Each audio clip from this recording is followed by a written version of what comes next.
Benjamin sat on the bed, staring intently at the ultrasound CD in his hand. 2 knocks echoed on the door. When he opened it, Daniel stood outside. Someone he hadn't seen in a long while.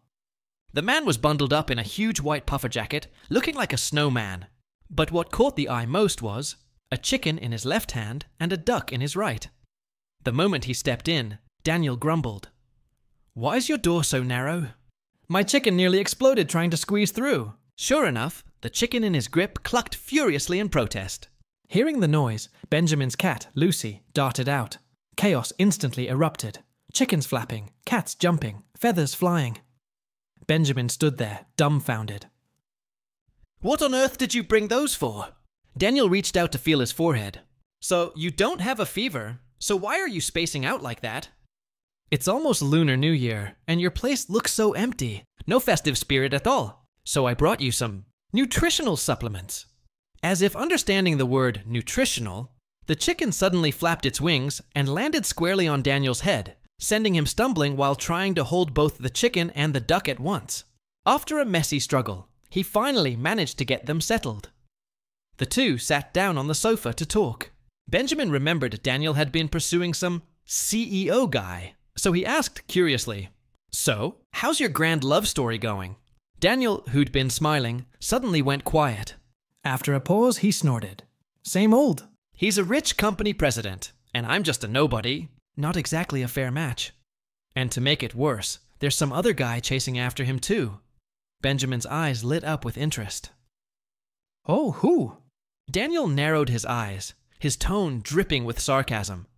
"Some good-looking type, but with that nouveau riche attitude, chin always raised, looking down on everyone like we're beneath him."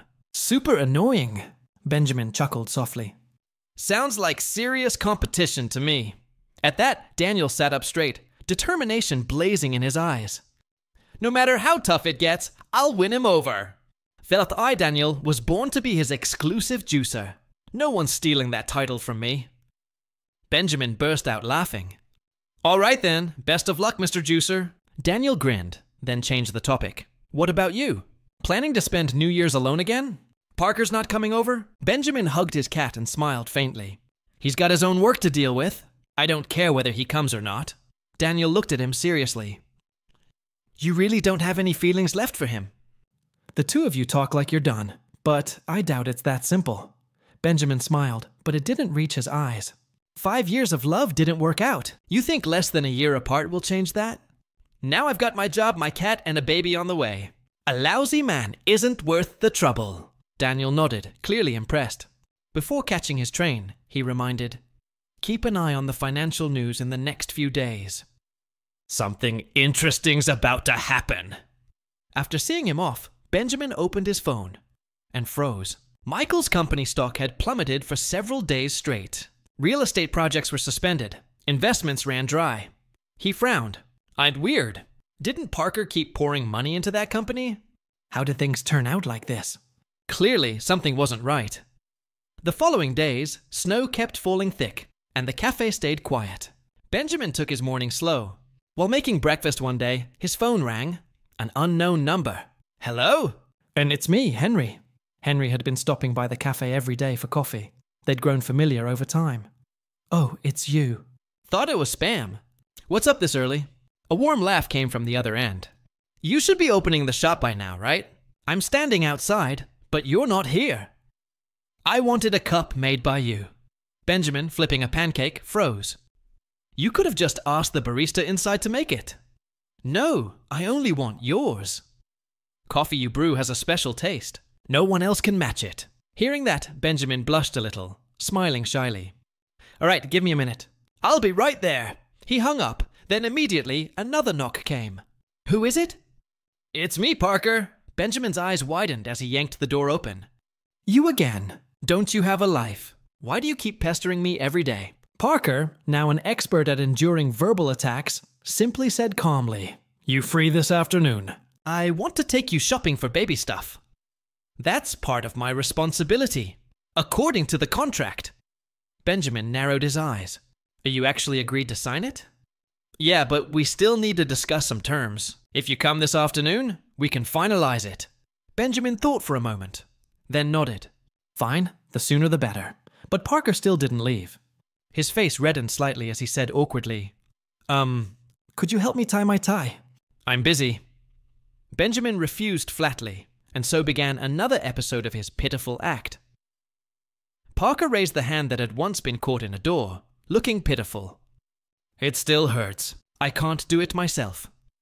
If I show up sloppy and the company gets penalized, you'll have to pay for it. Benjamin couldn't help but laugh. You shameless idiot! Still, a teasing glint flashed in his eyes. He stepped forward, grabbed Parker's tie, and yanked it tight in one swift move. Parker almost choked, coughing violently. Benjamin folded his arms. Next time you want me to help, write your will first. But seeing him cough until his face turned red, Benjamin sighed and fixed the tie properly. Parker looked at him and smiled softly. You're still as gentle as ever. Gentle my ass. Now get out! Benjamin snapped, slamming the door. This time, though, Parker didn't get angry. He stood quietly outside, a hand over his chest, feeling his heart beating far too fast. Maybe, he thought, he really did need therapy. At the cafe, Henry was already waiting. As soon as Benjamin arrived, he got out of his car, smiling like sunlight. Benjamin brewed him a cup, teasing, You drink the same thing every day. Don't you ever get tired of it? No, Henry said, his voice gentle as spring breeze. Once you get used to it, no one else's tastes right. A nearby staff member joked, Better enjoy it while you can. We're closing for the new year soon. Really? Henry looked surprised, his smile fading. Then where will I get my coffee during the holidays? Benjamin laughed. Try Aunt Lee's place next door. Her steamed buns are great. No, I only like it here. Henry sighed softly, then leaned a little closer. Without your coffee and yogurt, I might die of boredom this new year. Benjamin scratched his head thinking. Then I'll write you the recipe. You can try making it yourself. Henry's smile widened, bright and dazzling. It won't be the same. Or maybe I could just come to your place instead. Benjamin blinked. Just to drink coffee? Yeah, sure, that's all. Benjamin hesitated, then said, Well, my house isn't far. You can drop by if you want. He scribbled his address on a note and handed it over. Henry folded it neatly, slipped it into his pocket, and smiled, eyes sparkling like fireworks. Then we'll be seeing each other soon, he murmured. That afternoon, Parker showed up at the cafe again, right on time. Take a break. Let's go shopping. Benjamin, wanting to get it over with, grabbed his coat and followed him out. Snow blanketed everything in white. Parker opened an umbrella, then suddenly lifted Benjamin into his arms. Oh, hey! Benjamin exclaimed, startled. The ground's slippery. Don't move, Parker said quietly. Benjamin wanted to argue, but the warmth of his embrace silenced him.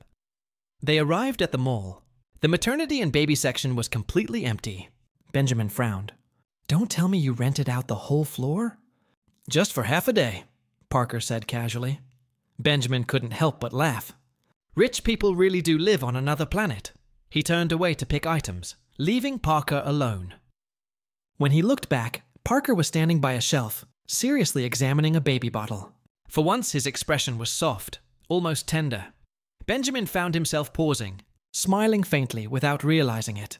But just then, a man's voice rang out from outside, urgent and emotional. I want to see Parker! Let me in!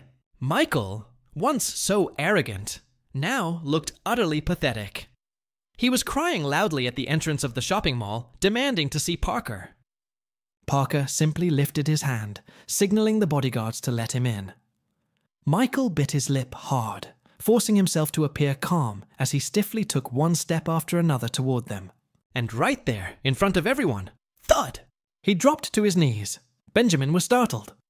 What are you doing? Michael forced a shaky smile, his voice trembling. I was wrong. I admit it. I give up. Benjamin frowned, reaching out to pull him up. If you've got something to say, just say it. Don't kneel. Where I come from, people only kneel to heaven, to earth, or to the dead. You kneeling to me like this? It's frightening.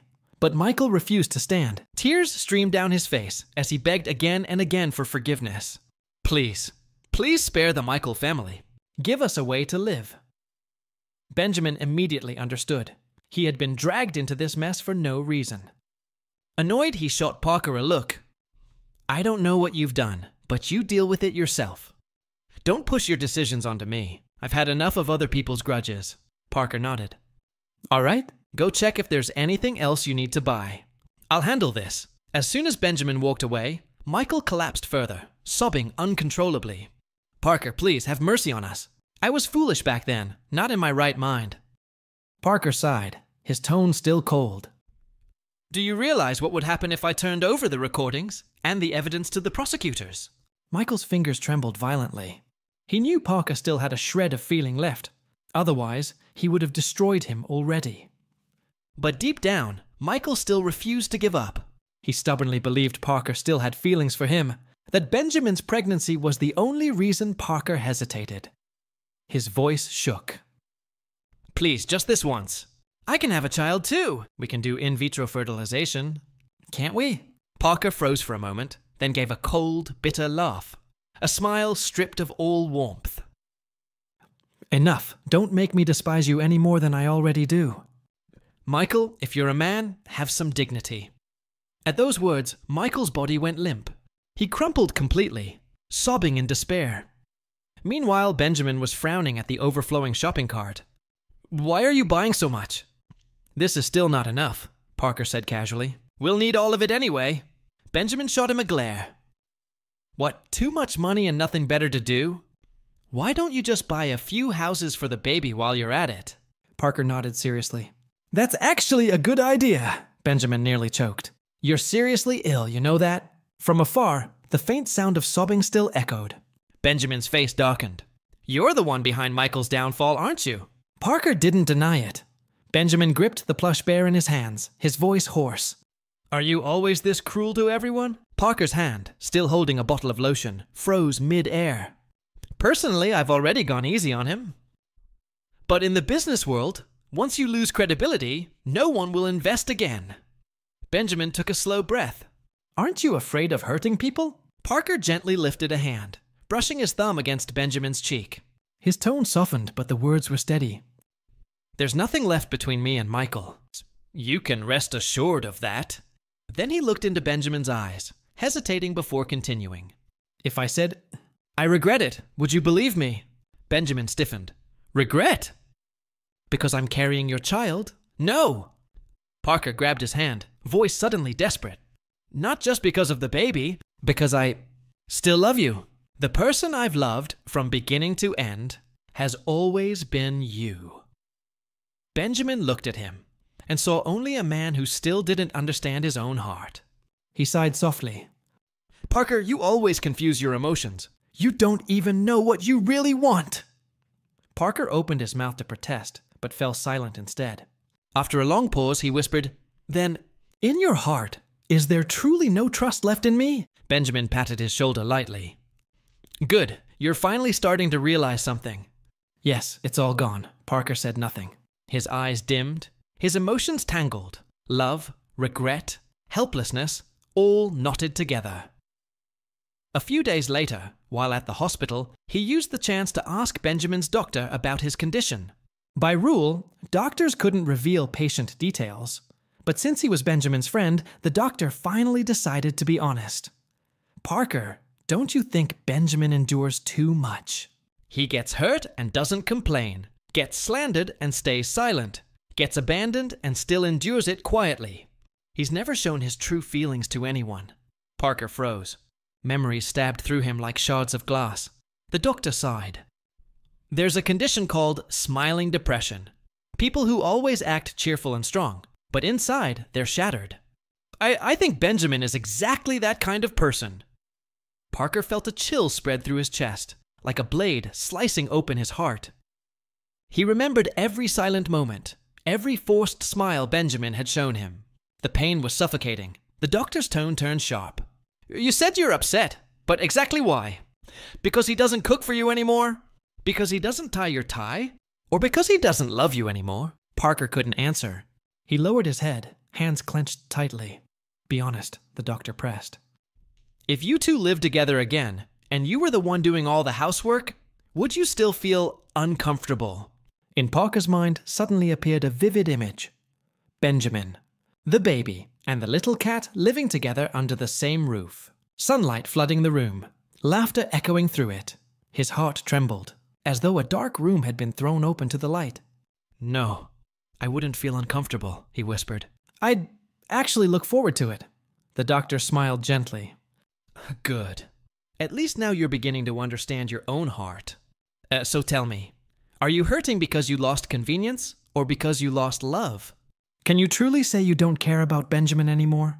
The question pierced him like an arrow. Parker knew the answer. It had always burned inside his chest. But before he could say it, bang! Bang, bang! The office door shook under furious pounding. Having heard that his wife was in her office with another man, Leon burst in, carrying a lunchbox of love lunch. He stormed across the room, grabbed the doctor by the waist, and planted 2 loud kisses right on her lips. Then he turned to Parker and declared loudly, "There! Now everyone knows! This one's mine!" He glared fiercely at Parker. 2 single men locked in a room, huh? What could you possibly be talking about? What kind of private conversation is this, huh? Beside him, the doctor was mortified, her face bright red as she pinched Leon's waist hard. That single pinch was enough to deflate him instantly. "What's wrong with you? Defending him now? Or are you two—" "Nonsense," the doctor snapped. "We were discussing Benjamin's condition." Leon finally relaxed, then began unpacking the lunch he'd brought, lining the dishes neatly on the desk. "Eat it all, every bite, especially the carrots. I cooked those carefully." The doctor's face turned redder. "Mind your own business." Leon puffed out his chest proudly. "Taking care of my wife is my business." Since Parker was there, the doctor decided not to argue further and quietly picked up her chopsticks. But truth be told, Leon's cooking was the best. Warm, comforting, and exactly to her taste. While she was eating, Leon suddenly turned to Parker. "Parker, I need a word with you. Outside." Parker blinked, dragged out of his thoughts, and nodded. "All right." The doctor immediately grew suspicious. "What are you two whispering about? Why outside?" Leon grinned, ruffling her hair. "Man talk about business, making money to feed you. Don't worry about it." Then he pulled Parker out of the room. Before closing the door, he glanced back, seeing his wife obediently eating. He finally relaxed. Out in the hallway, Parker leaned against the wall, lit a cigarette, and took a slow drag to calm the turmoil inside him. "What's so secret you couldn't say it in front of her?" he asked. Leon slumped down onto the bench, his earlier bravado gone. "I need your help, please." "Help me protect her for a while." Parker froze. For a man who guarded his wife like treasure, to say such a thing was no small matter. "Something serious happened?" he asked quietly. Leon exhaled heavily. "My family's in chaos.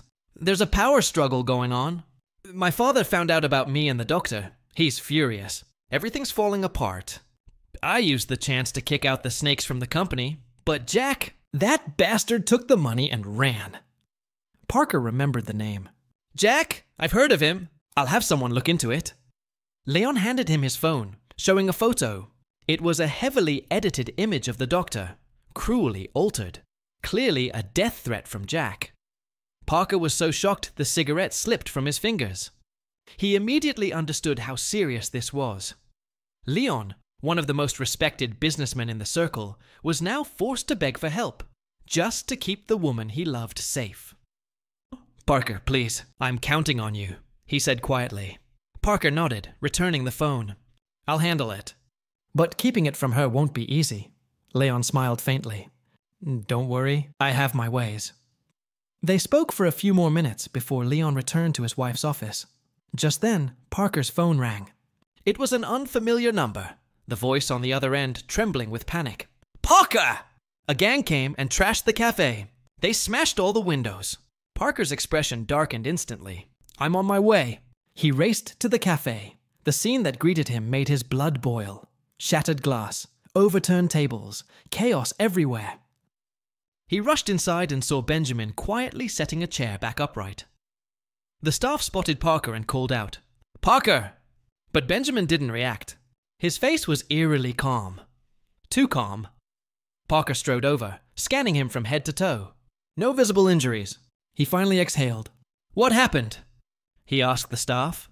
The young waitress glanced anxiously at her boss. Seeing Benjamin remain silent, she finally began to explain in a low voice. A few thugs came in to buy milk tea. Then they said their stomachs hurt and demanded compensation. Boss refused because it was obvious they were here to stir up trouble. That's when they went crazy, smashed everything, and ran off. Parker immediately understood. His face darkened. He was about to say something when a male voice suddenly called from behind. "Benjamin!" "Are you all right?" Parker turned. It was Henry. Henry hurried over, grabbing Benjamin's hand with concern in his eyes.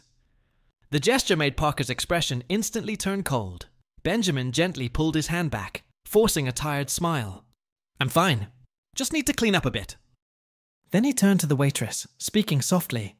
"Why did you call him here too?" I was afraid those guys might come back. It's safer with more people around."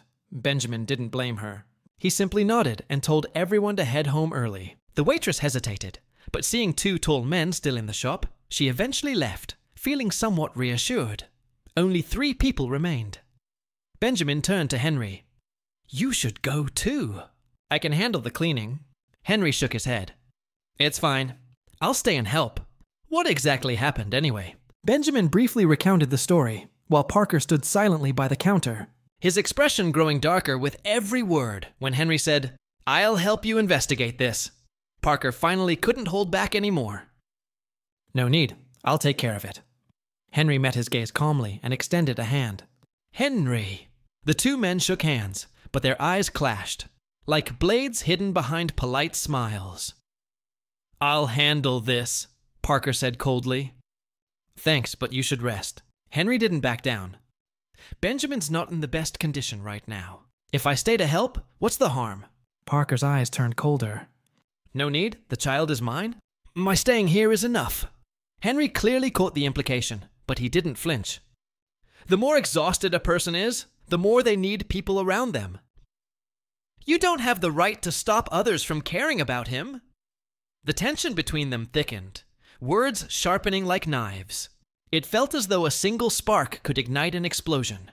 Benjamin, standing between the two, finally sighed. "Enough," he turned to Henry. "You promised to bring me those coffee beans last time, right?" "Go on, take them home." "I'm really fine." "Don't worry." Henry wanted to protest, but Benjamin's firm gaze silenced him. He gave a faint, bitter smile, nodded, and took the bag of coffee. Before leaving, he cast one last deep glance at Parker, cold, regretful, heavy with meaning. His tall, slender figure disappeared beneath the pale moonlight, lonely, proud, and heartbreakingly distant. The cold light spilled across the floor, and for a long moment, everything was quiet enough to hear the wind whisper outside. This time, it seemed Parker had won. At least for now, still. When his eyes landed on the bag of coffee beans Benjamin had given Henry, a strange sourness welled in his chest. He couldn't even remember the last time he'd had a cup of coffee brewed by Benjamin's own hands. That taste. How he missed it. And worse, he realized how desperately he wanted to feel it again. Benjamin caught his distant gaze and frowned. "What's wrong with you? Why are you spacing out like that?" Parker quickly shook his head, forcing a small smile. "Nothing." Silence fell again as they both continued cleaning the wrecked cafe. After a while, Parker broke the stillness. "Tomorrow, I'll help you file a report. I'll handle everything. I'll make sure they get caught." Benjamin shot him a sideways glance and murmured, "Fine." But deep inside, that sudden care stirred his heart in ways he didn't want to admit. He reminded himself, "Don't be fooled by that warmth again. It wasn't worth it." Benjamin sighed heavily, slumping into a chair. "Damn it, I just want to run a small cafe and live in peace. Why can't anyone just let me be?" Parker stepped forward, gently placing a hand on his shoulder. "It'll be all right." Benjamin leaned his head against his hand, eyes closed, his face blank of emotion. In his mind, one thought kept echoing. Not even a moment of peace. So many years. One ordeal after another, all pain, all exhaustion. Parker quietly stroked his hair and pulled him into his arms, his voice soft and low. "It's over now. You're safe." Benjamin forced a faint, tired smile. That smile made Parker's heart ache. He remembered what the doctor had said. If Benjamin keeps suppressing everything, once he reaches his limit, It'll only take one last drop for everything to shatter. And the aftermath. No one will be able to bear it. A wave of fear rose in him. He grabbed Benjamin's hand tightly. Don't be afraid. I'm here now. But Benjamin pulled away coldly. Take me home. Parker fell silent. The words he wanted to say died in his throat. After locking up the cafe, Benjamin spoke again. Drive me home. Just that simple request made Parker's heart twist painfully. When Benjamin reached for his keys, Parker quickly stopped him. The snow hasn't melted yet, the road's slippery. Let me carry you. This time, Benjamin didn't resist. He simply nodded. Parker exhaled in relief, bent down, and lifted him into his arms. Under the warm, dim glow of the streetlights, he walked carefully, each step crunching softly over the snow. When they arrived home, Benjamin was exhausted. He dropped onto the sofa. Their cat, Lucy, lay curled at his feet, sleeping soundly. Parker sat beside him, silence thick between them. After a long pause, he spoke quietly. If there's anything you want to say, just say it. Benjamin, already tired and irritated, snapped back. There's nothing to say. Go home, I'm exhausted. But Parker stayed where he was. Don't bottle it up anymore. Talking helps. It makes things lighter. That one sentence, it makes things lighter, ignited the last bit of tinder in Benjamin's chest. He suddenly burst into tears, his voice trembling before it rose into a shout. What right do you have to say that to me? You people are happy, comfortable. Why can't you leave me alone? I've lost everything. Why can't you just stay away from me? He tried to walk away, but Parker grabbed his wrist. I'm not abandoning you again. I know you've been holding everything in for too long. Tonight, just say it all. Yell at me. Curse me if it helps. Benjamin's eyes were red and furious. Leave, before I lose it. Parker didn't move. He only looked at him. Calm, unwavering. And that calmness pushed Benjamin over the edge. You want to hear it?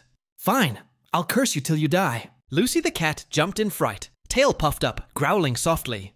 But Benjamin didn't stop. The dam had broken. Years of pain poured out in waves. I've wanted to scream at you for so long. 5 years together. You lived like a king while I could barely breathe. I cooked for you, cared for you, did everything you wanted. Even in bed, I always gave in. Parker's chest tightened with guilt. He opened his mouth to apologize, but Benjamin was unstoppable now. The fire had caught. You think I wanted that? I did it because I loved you. Because of that stupid love you treated like a joke. Do you even know how miserable I was? Parker bowed his head, voice hoarse. It's my fault. I failed you. Benjamin let out a bitter laugh, tears brimming in his eyes. Failed me? You acted like you were never my lover at all. He grabbed Parker's collar, voice breaking. Do you know how much I hate you? Parker didn't fight back. He knew. This was the first time Benjamin was truly allowed to hurt. Go on, keep going. I'll listen. Oh, you still want to listen? For 5 years I gave you everything and you treated it like nothing. Your precious cousin stabbed me in the back, and I had to swallow it. You'd go out, fool around, and I still had to act like nothing happened. Cook, make your damn coffee, and serve you like a fool. Then, when you found your so-called true love, you tossed me aside like trash. Benjamin's voice cracked, tears spilling freely. I've had enough. I left, started over, opened this cafe, and you still won't leave me alone. Parker said nothing. He only pulled him into his arms. Let it out, all of it. I understand now. Benjamin trembled, biting Parker's shoulder hard, like a wounded animal finally bearing its pain and grief. Parker didn't resist, letting the ache pierce through him. Under the dim light, they stayed like that, one crying, one silent, time standing still. Even Lucy, disturbed by the noise, only gave a sleepy meow before curling back up. Eventually, Benjamin went quiet, his body limp with exhaustion. He fell asleep in Parker's arms. Parker looked down, his face peaceful but weary. He carefully carried Benjamin to bed, pulled the blanket over him, and adjusted the pillow. Benjamin stirred slightly, murmured something in his sleep, then drifted off again. Parker stood there for a long time, realizing at last just how deeply he missed him. He took Benjamin's frail hand, whispering hoarsely, "If time could turn back, I'd never let you go again." No matter what, I'd keep you by my side." He bent down and pressed a kiss to the back of Benjamin's hand. You may not believe me, but I truly regret letting you go." The next morning, sunlight streamed through the window. It was already 10 o'clock. Memories from the night before came flooding back. Benjamin sat bolt upright, heart pounding. "God," he muttered under his breath. He cursed himself. He must have lost his mind last night. How could he have said all those things to Parker? All those weak, bitter, vulnerable words. The things he swore he'd never reveal. Yet in the end, he spilled them all. But what was done was done. No point regretting it now. He'd just have to face it calmly. After washing up and changing clothes, he stepped out and froze in embarrassment. There was Parker, sitting comfortably on the sofa, Lucy purring contentedly in his lap, half asleep. Benjamin gaped. Why are you still here?" Parker pointed at the dining table, his voice casual. "I brought breakfast. Eat." The simple words made Benjamin bristle like a startled cat. "No thanks. You're so damn annoying." Just then, there was a knock at the door. "Knock, knock." Parker gestured for Benjamin to sit. "Eat first. I'll get it." As he opened the door, a gust of cold wind swept in, along with a man in a white coat dragging an enormous suitcase. "Doctor!" Benjamin blurted out, eyes wide. The handsome doctor's face still carried traces of irritation. "It's freezing out here. Let me in first, then we'll talk."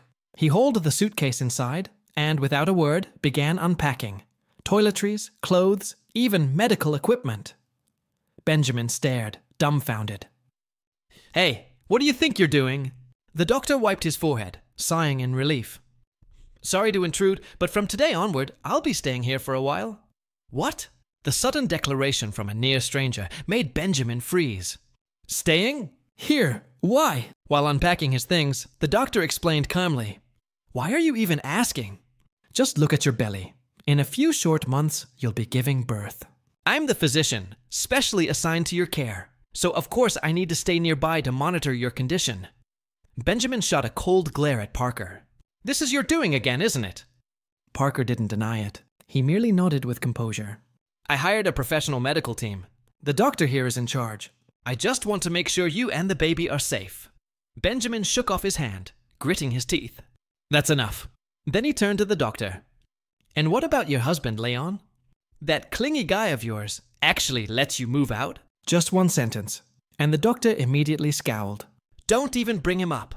That idiot decided the house needed remodeling, brought in an entire construction crew, said it's too noisy for me to stay there. He was worried I'd be stressed, so he kicked me out for a few days. "I was so pissed I packed my bags and came here." Benjamin nodded, finally understanding. The doctor, however, puffed out his chest proudly. "I even brought emergency medical equipment and obstetric tools. You can relax. You'll be in good hands." Hearing that, Parker's expression softened slightly. He glanced at the clock, then stood up. "Eat your breakfast. I have to head to the office, but I'll come by tonight." He looked like he wanted to say more, but Benjamin only bowed his head in silence. The door closed behind him, leaving only the faint bubbling of coffee in the pot. The doctor smiled lightly. "I have to say, Parker's been awfully gentle with you lately." Benjamin let out a dry laugh. "It's all an act. He only cares about the bloodline growing inside me, not me." Then he sighed. "Anyway, let's drop it. I'll be in your care for the next while, doctor." The man grinned. "Think of me as your honorary midwife." After breakfast, he drove Benjamin to the cafe. The moment they stepped out of the car, a familiar silhouette came into view. Henry, tall as ever, broad-shouldered, with a grey scarf wrapped loosely around his neck, speckled with soft white snowflakes. When he saw Benjamin, he immediately stubbed out his cigarette and hurried forward. Benjamin noticed the snow in his hair and quickly pulled him inside. "It's freezing out here. Why didn't you come in earlier?" Henry smiled, his voice gentle. "I was waiting for you," Benjamin chuckled. "I gave you a whole jar of coffee beans last time. Don't tell me you've already finished it." "I have." Henry nodded slightly, his eyes glinting with quiet warmth. "Coffee beans can be replaced, but the flavor of your coffee, no one else can make it like you do." Benjamin laughed again, pretending to brush it off, though his chest warmed at the words. He strolled into the kitchen and prepared him a fresh cup. When Henry took a sip, his eyes lit up. This aroma, amazing. 1 cup of this and I feel like I could take on the whole day. Benjamin couldn't help but laugh. You really know how to flatter people. Henry looked at him, eyes soft but carrying something deeper. After a moment, he unwound his scarf and stepped closer, gently draping it over Benjamin's neck. Hey, what are you doing? Benjamin blinked in surprise. It's freezing out there. You're barely dressed. Don't want you catching a chill. Keep it. It'll keep you warm. His voice was low and tender, carrying an affection that couldn't quite be hidden. He smiled and waved. I'll be going now. Stay warm. Benjamin watched his retreating figure, feeling a strange flutter in his chest. Was this his way of replying to that jar of coffee? The staff suddenly rushed over, teasing, "Oh my God, boss!" You're getting popular. Benjamin chuckled, scolding her lightly. You and your nonsense again. It's just basic politeness. No way. 2 men exchanging scarves. Please, that's not just polite. That's either true concern or love. Benjamin rolled his eyes. Cut it out and get back to work. The girl mumbled, Yes, boss. But her eyes gleamed mischievously. Friends, huh? That looked way too sweet for just friends. When Benjamin tried to take the scarf off, his fingers brushed against something hidden inside. A small folded note. Curious, he pulled it out. The neat handwriting read, I want to be someone who treats you well. He froze. The staff peeked over, then shrieked, Boss! That's a confession. Benjamin flushed and quickly tucked the note back in. He must have written it by mistake. Don't read too much into it. Mistake my foot. I'd recognize that handwriting anywhere. Benjamin cleared his throat, pretending to cough. Let's just call it a thank you note. Stop yelling and get back to work. As he was still trying to calm his racing heart, his phone buzzed. Parker, have lunch with me. There's something I need to tell you. I'm busy, Benjamin replied flatly, and hung up. The dead screen reflected Parker's faint, bitter smile. Serves you right, Parker. Before he could even sigh, the intercom rang. His secretary's cautious voice came through. Sir, Miss Annie and Mr. Michael are here. They say it's urgent, and they must see you today. Parker's expression hardened. Send them in. The door to the meeting room swung open. A sharp-faced woman and a pale, weary-looking man entered. Annie and Michael. Parker leaned back in his chair, lips curling slightly. So, what kind of trick are you trying this time? He could already guess why they'd come, but he wanted to hear it from them. As expected, Annie's foolishness didn't disappoint. She immediately began pleading on behalf of her beloved Michael. Parker didn't even glance up. His tone was icy. Michael's family business has nothing to do with you. Worry about yourself first. He took a slow sip of coffee. The taste was bitter, nothing like the warmth of Benjamin's brew. A trace of disappointment flickered in his eyes. Across from him, Michael finally broke down. His face was pale, eyes glassy with tears. Parker, I'm begging you. Please, restore at least half of the investment for our company. If not half, a third, anything. If you agree, I'll do anything you ask, whatever you want. His trembling voice carried the desperation of a man ready to sell his soul. Parker stared at him, a painful twist tightening in his chest. Because it was men like him, weak, deceitful, pitiful, who had driven Benjamin to despair years ago. A sharp ache pierced through his ribs. He inhaled deeply, suppressing his emotions, his gaze turning cold as steel. Get out, he said flatly. I don't ever want to see you again. Not even for a second. The air in the room turned to ice. Annie, panicking, grabbed Michael's hand. Let's go! But as they reached the door, Parker's voice cut through the silence. Annie, stay. Her body froze. She forced a nervous smile. Yes, what is it, brother? Parker stared at her for a long moment, then asked, voice low and calm, yet terrifying. Tell me, do you see yourself as a thug? Annie blinked in shock. What? What are you talking about? I don't understand. Parker's lips curled into a chilling smile. If you're not a thug, then why would you stoop so low? He tossed a thick folder onto the table. A few days ago, Benjamin's cafe was trashed by a gang of hooligans. Do you know them by any chance? He already knew she'd deny it, so before she could speak, he pointed to the folder. Look, that's their recorded confession. And this, he flipped another page, is the bank statement showing the transfer from your account. His gaze was sharp as a blade. How much longer were you planning to play dumb? Annie's face drained of color. She knew lying was useless, but still stammered. I just wanted to scare him a little. He wasn't even hurt. I'll pay for the damages, okay? Parker felt sick to his stomach. He hadn't thought his own cousin could be this shameless. He opened another drawer, pulled out a second folder, and threw it onto the table.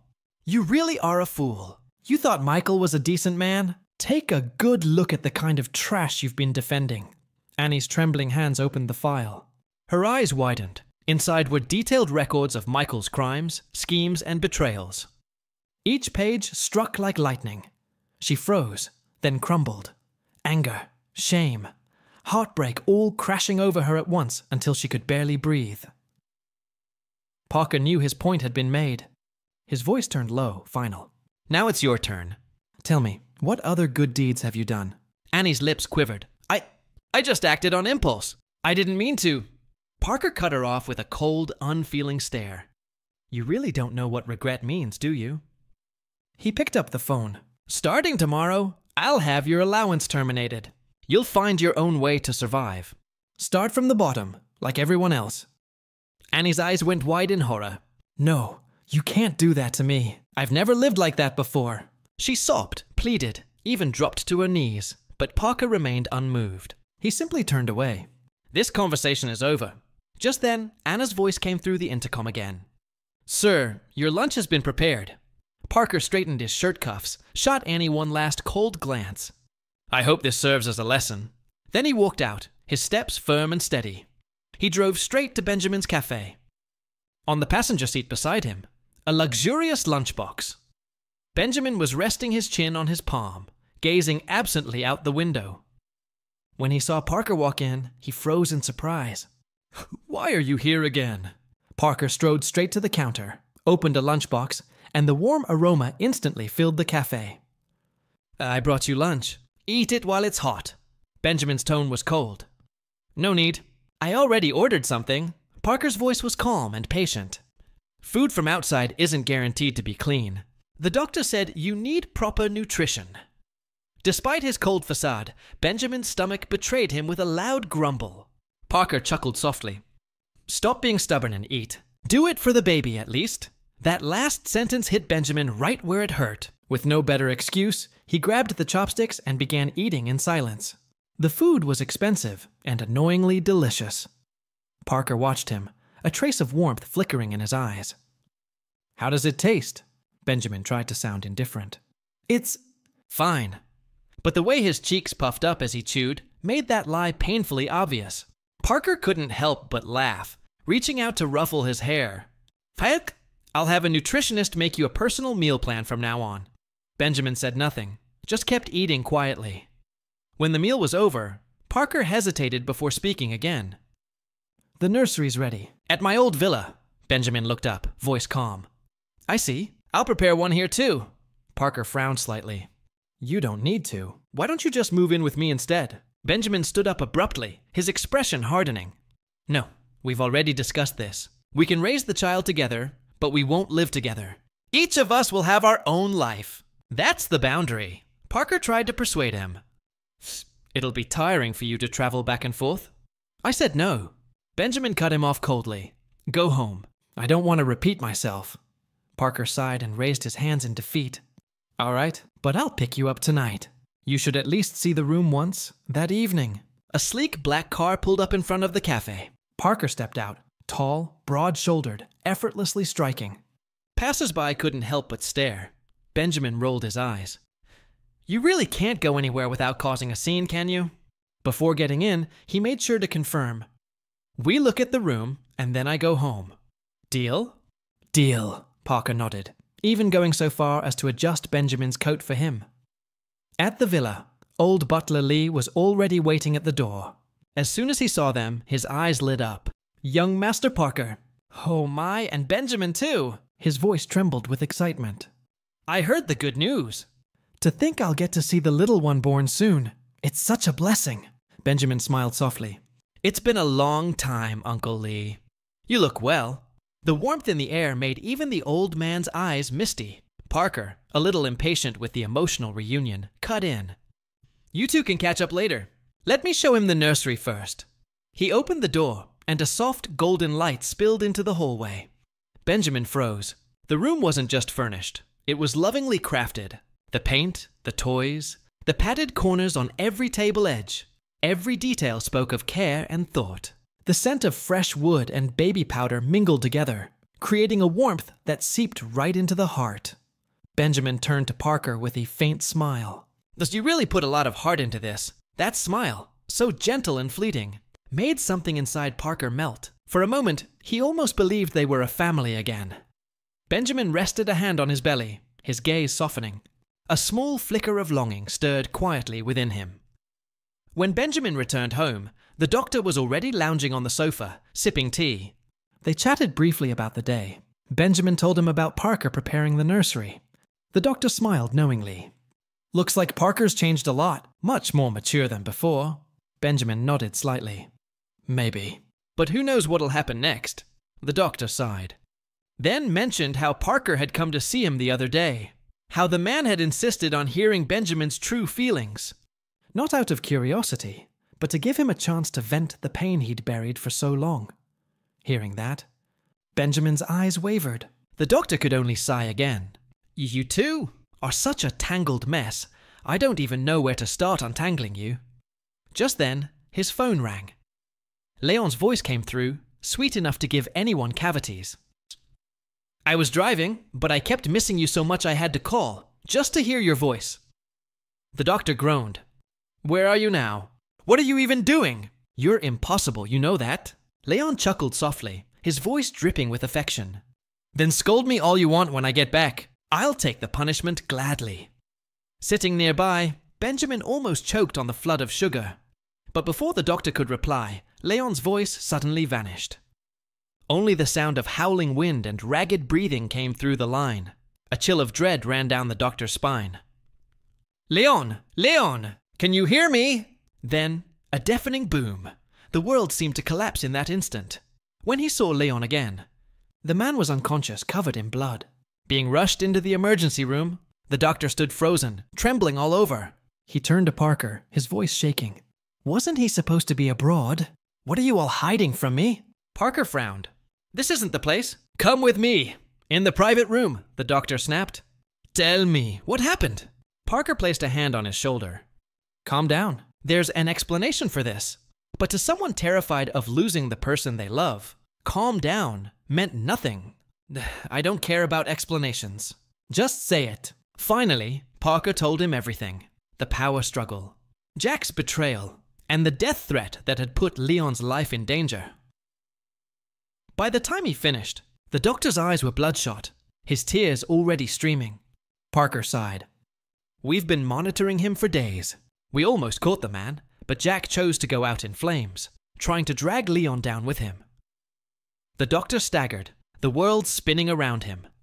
Just then, an assistant burst in to report. We've got an update! The doctor rushed forward, gripping his arm. How is Leon? The assistant hesitated before replying. He took a heavy impact. The airbag saved his life, but his injuries are serious. We won't know more until after surgery. The words hit like a thunderclap. The doctor swayed, pale as a sheet, barely standing. Benjamin caught him just in time, wrapping an arm around his shoulders in comfort. The door suddenly swung open. A well-dressed middle-aged woman entered. Her expression sharp, her daughter trailing behind, Leon's second aunt and cousin. Judging from her face, nothing good would come from this visit.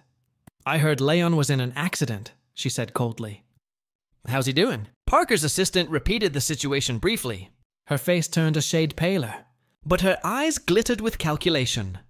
Her daughter tugged at her sleeve, whispering, Mom, that's the man Cousin's been seeing. The woman's face twisted with disgust. She lifted a handkerchief to her mouth. Utterly disgraceful. Then, with a sharp flick of her wrist, she snapped, You there. Come here. I have something to say to you. The doctor, too distraught to care, didn't respond. Her voice rose, shrill and commanding. I said, come here. Benjamin stepped forward, shielding the doctor.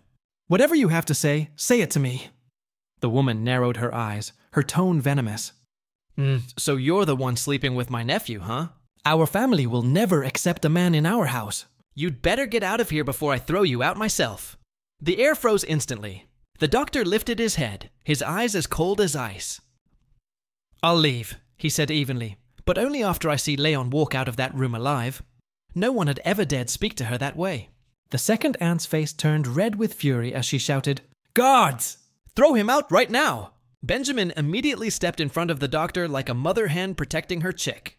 I dare you to touch him. Parker rose to his feet, his voice low but carrying an undeniable weight. The doctor is my friend. I'd appreciate it if you showed him some respect. The woman froze. She was the kind who only bowed to power. And the moment she heard the name Parker, all the color drained from her face. She didn't dare make a scene again, but she still forced out a bitter sneer. Parker, no matter who you are, this is a family matter of the household. You shouldn't interfere. Before she could finish, a young man barged into the room.